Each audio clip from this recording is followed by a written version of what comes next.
3400G জাতীয় processor দিয়ে। আচ্ছা Ryzen 5 এর 3400G দিয়ে।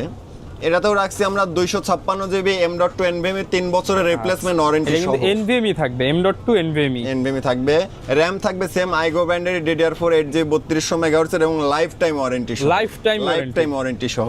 আচ্ছা। এটাতে মাদারবোর্ড রাখছি আমরা MSI A520MA Pro, এটাতেও 3 বছরের রিপ্লেসমেন্ট ওয়ারেন্টি থাকবে। 3 বছরের রিপ্লেসমেন্ট ওয়ারেন্টি থাকবে। এবং এটাতে পাওয়ার সাপ্লাই হিসেবে রাখছি ওভো ব্র্যান্ডেরই বিগ ফ্যান বিগ কেবলের একটি পাওয়ার সাপ্লাই 2 বছরের ওয়ারেন্টি সহ থাকবে। আচ্ছা 2 ইয়ার্স এর পাওয়ার সাপ্লাই ওয়ারেন্টি থাকবে। মানে দেখেন প্রত্যেকটা প্যাকেজের ওয়ারেন্টি আছে, আপনি অনায়াসে 2 থেকে 3 বছর হ্যাসেল ফ্রি ইউজ করতে পারবেন। জি, এটাতেও রাখছি একটি হাই পাওয়ারের gaming wired keyboard mouse combo, এটাতেও 1 বছরের ওয়ারেন্টি আছে। 1 বছরের ওয়ারেন্টি থাকবে। জি ওকে। এবং এই প্যাকেজটার প্রাইস রাখছি আমরা মাত্র 32900 টাকা। 32900 টাকা। 32900 টাকা Ryzen 5 3400G দিয়ে। আচ্ছা ক্যাসিং এ কিন্তু 5টা ফ্যান থাকবে, 5টা RGB ইনফিনিটি ফ্যান থাকবে। একদম হচ্ছে সম্পূর্ণ সাইডে গ্লাস সামনে গ্লাস সবকিছু দেখা যাবে। এবং এটাতেও থাকছে একটি স্মার্ট ওয়াচ একদম ফ্রি এবং সৌজন্যমূলক একটি টি-শার্ট। আচ্ছা টি-শার্ট থাকবে, কিবোর্ড মাউস কম্বো থাকবে, স্মার্ট ওয়াচও থাকবে। থাকবে। এখানে কিন্তু আপনি আনুমানিক প্রায় 3 থেকে 4000 টাকা শুধু গিফটই পেয়ে যাবেন। পেয়ে যাবে। ওকে।